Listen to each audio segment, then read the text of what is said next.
Hey Sylvia.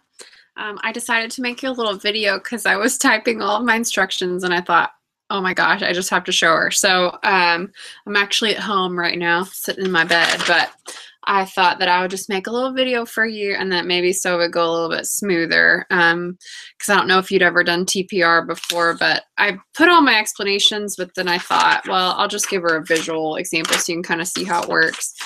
Now, before I start TPR, I always, I like to refer to it as a game so that the students don't resist it as much, you know what I mean? And they think, oh, this is a game, it's super fun.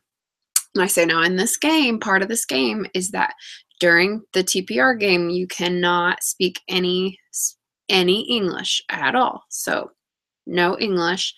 And then, I tell them TPR is total physical response. So that means that I make a command and you guys are going to totally physically respond. And that shows me that you understand. So you have to respond to the commands that I give you, or I don't know if you understand. So if you're just standing there, I can't tell that you're understanding. I'm going to have to keep saying it over and over and over until I get you to respond. And then I know. As the game show host, I have to keep going over it until you get it. So that's kind of my explanation to them. And then I have, and I usually put this on my smart board. That way you can keep it all digitally, like I said. But I have a left side and a right side, which I didn't get to put in my instructions. So this is kind of like that first lesson that I would normally give. I put anywhere from 3 to 5 words, and these are the phrases here that I'm going to focus on. Now, I also make another side with other words that I could use or that I might want to use. I have like rápido, despacio, como, en la silla, con. I have this backwards. It looks backwards in the camera. That's so weird. Oh my gosh, whoa. That's weird. This is actually on the opposite side, but I don't know if you're looking at it backwards. Now I'm confused. Anyway, so rápido, despacio, como, en la silla, con, muy, all that. So these are just other words that I might want to use when I'm giving them their little commands. But these are the words, these main phrases here. These are the ones that I'm going to test them over eventually. And these are the ones that I'm trying to get the repetition out of. If they learn these words, it's just kind of a bonus, But remember, to teach them a phrase or a word in Spanish, you need to get 50 really to 75 repetitions of the word for them to retain it in their long-term memory. So you're probably not going to get that each time, but then the next day you're going to review and you're going to get more. And the next day you're going to review and you're going to get more. And so eventually you'll get up to that number and they'll have it down easily. So when I start, and I kind of walked you through real technical, and when I was first starting, I thought about this stuff. Like, I need to do this 5 times. I need to do this 5 times. But then as I got better and better, I don't really think about that anymore. I just know, okay, I haven't repeated this enough because I can see it that they're not moving quickly. They don't remember very well, and I just know out of instinct that I need to get more reps. But when you're first starting, I would follow that and make sure you get those repetitions, because if you do that, you'll at least get 25 repetitions, and that's awesome. So for my first word is se sienta. So this is the time that I'm gonna speak in English, and it's the only time I'm speaking. So clase, se sienta means sits. So when I say se sienta, we're going to sit. And then so I actually demonstrate. So the first few times, like 5 times, like I put in my instructions, you're going to do the movement with them. Okay, so you're going to be really active on these days. You're going to say, okay, and every time point to that word. Se sienta. Muy bien. Muy inteligente, clase. Now for the very first lesson, you're going to have to teach 2 at once. Otherwise, they're already sitting. So what are you going to do? So se levanta means stand. So clase, se levanta. And then you're going to stand. Muy bien. Clase, se sienta. Excelente. Clase, se levanta. Okay, so I've only gotten 2 of each so far, but if I want to make this more interesting, so I can start using these words. Clase, se sienta rápido. Se levanta rápido. Se sienta despacio. Se levanta muy, muy despacio. I'm still pointing because I'm only on number 4. Clase. Se sienta normal. And if I'm using a cognate, I don't need to write it down because they're going to know that. Normal, they're going to understand that. Se levanta, normal. Muy bien. So now I've gotten my 5. So now I can stop pointing. Okay, unless I'm going to use a new word that I haven't introduced to them.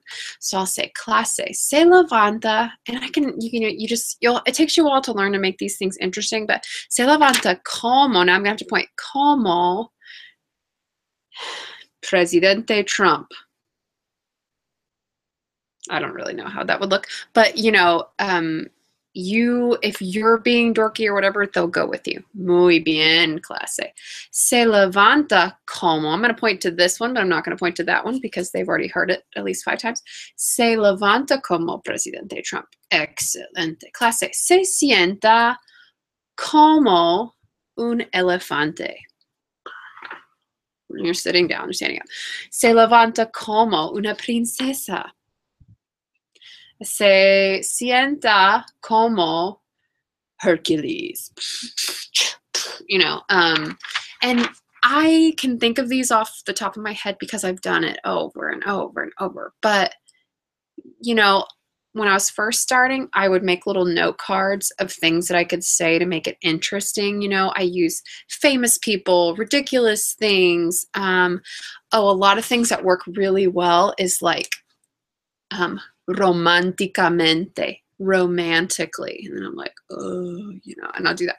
Or freneticamente, or furiosamente, because these are all things they're going to recognize, but you write those down and then they help you and you can use those with any of the commands.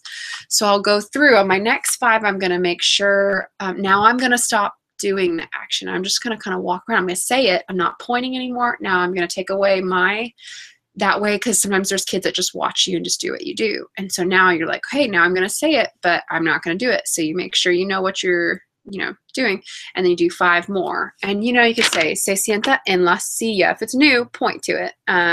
Se sienta rápidamente en la silla. I'm already chain commanding if I think they know it. Se sienta como Donald Trump. Rápidamente, whatever, but I'm not doing it. And then after I've gotten at least 5 of those, then I will trick them. So I'll say, muy bien. I'll say, excelente clase, se levanta. And I'll be like, oh, I got you. What did I say? And, I teach them, this means T for translate. So I'll say, what does se levanta mean? Oh, it means stands up. Oh, I got you. We're playing, because we're playing a game, right? So you want to keep it light. And then, so I'll say, muy bien. Okay, I'm not going to trick you anymore. Okay, se levanta despacio. And then I'll do it and I'll do the wrong thing, and then I'll be like, oh, I got you again, and it's just funny and they laugh and they like it. So trick them 4 or 5 times. And then finally you want to go on to your chain commands.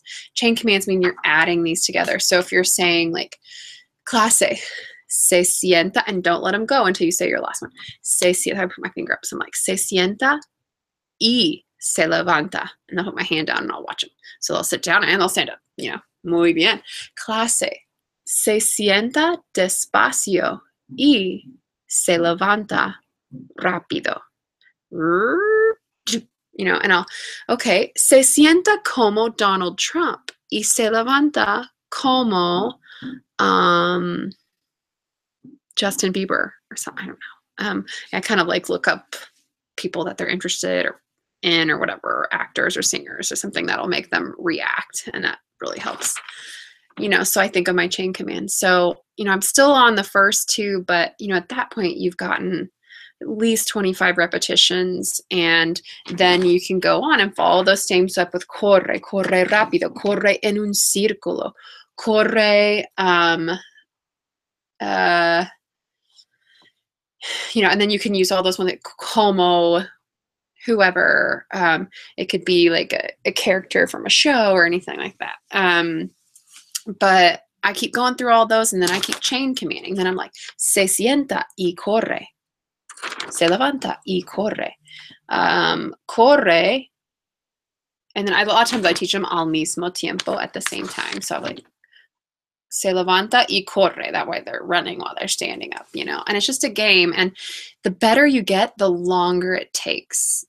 You know, your first lesson, honestly, you're going to be nervous. And so it's going to be super short. And you're like, okay, I'm done. And I've taught them all because you're not used to extending it. The better you get, the more you'll be able to come up with things on the spot. But I would definitely suggest that you prepare like a note card beforehand and so you think of interesting ways to make it interesting or whatever. And as far as deciding what words to teach, so I start with really basic. You can probably Google something like top 100 TPR words, and I'm sure something will pop up. What I start with, though, this is usually my first lesson, habla, you know, and I go, and I have an action for everything. So make sure you have an action planned. So if you want to habla, I would probably do this. And you could say, habla con el estómago. And you were like, talk to your stomach, you know, because I'll recognize. Habla con la silla, because I've written it up here. But anything that's out of bounds, you need to make sure you kind of think of the out of bounds, meaning a word that you haven't taught them. Make sure you write it down beforehand. Habla con una chica. Write that down if they don't know it. Habla con un chico. Habla con, and this is a good way to practice the name, con la señora Tucci. So everybody should turn to you and be like, beep, beep, beep. Habla con Maddie. And then you'll call out the names of the kids in the class. I mean, you can get a lot of repetitions doing it. Habla por teléfono. They'll figure that one out real fast. Habla como un perro. And I'll be like, what? And you'll be like, rough, bark, whatever. But you know, there's just a million ways you can go with it. So as far as deciding the words, you know, I pick the basic ones I think they need to know and the ones that, of course, at first you want it to be interesting, but I really go to the words that I know that I'm going to need them to know in class, especially classroom commands like escribe. And I'll have them right in the air. I'll have them right on their desks, you know, imaginary, of course.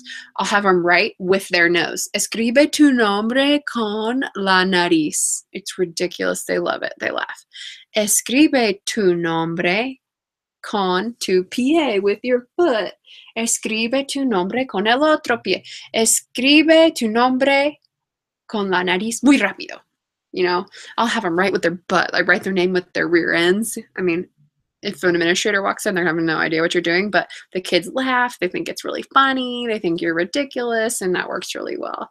You know, like that's escribe tu nombre.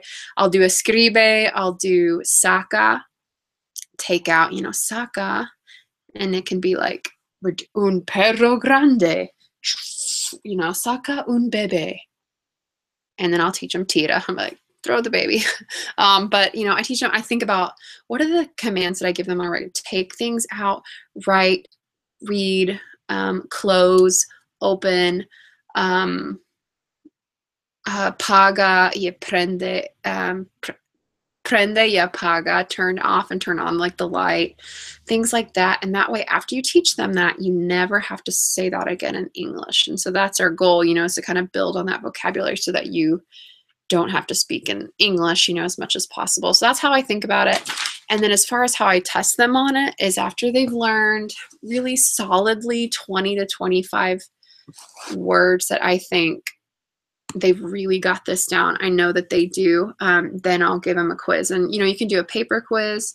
I think, honestly, the best way to do it is you can make a video beforehand or you can just write yourself a script. But is I test them the exact same way that we've been practicing. So like I'll say a command and then I'll do an action. And if it's right, if what if I'm doing is right, then they write true. If what I'm doing is wrong, then they write false. So if I like say se levanta como una princesa, and then I sit down, they're going to write false, you know, but you have to write a script out beforehand so you have the answer key. Otherwise you'd be like, oh, I can't actually grade these because I don't know. I didn't write it down. I'm just going off the cuff. Or you can do something on paper. But, you know, there's a few different ways to do it. So, and I look at that and I go, okay, if 80% of my kids got an A or a B, then we're good and we can move on. If a bunch of them fail it, then I'm going to throw those in the garbage because that means I didn't give them enough repetition. And, we need to keep going, and then I'll test them again later and see if I've, you know, improved. So anyway, I hope that helps. Good luck with everything, and let me know if you have any more questions. Bye.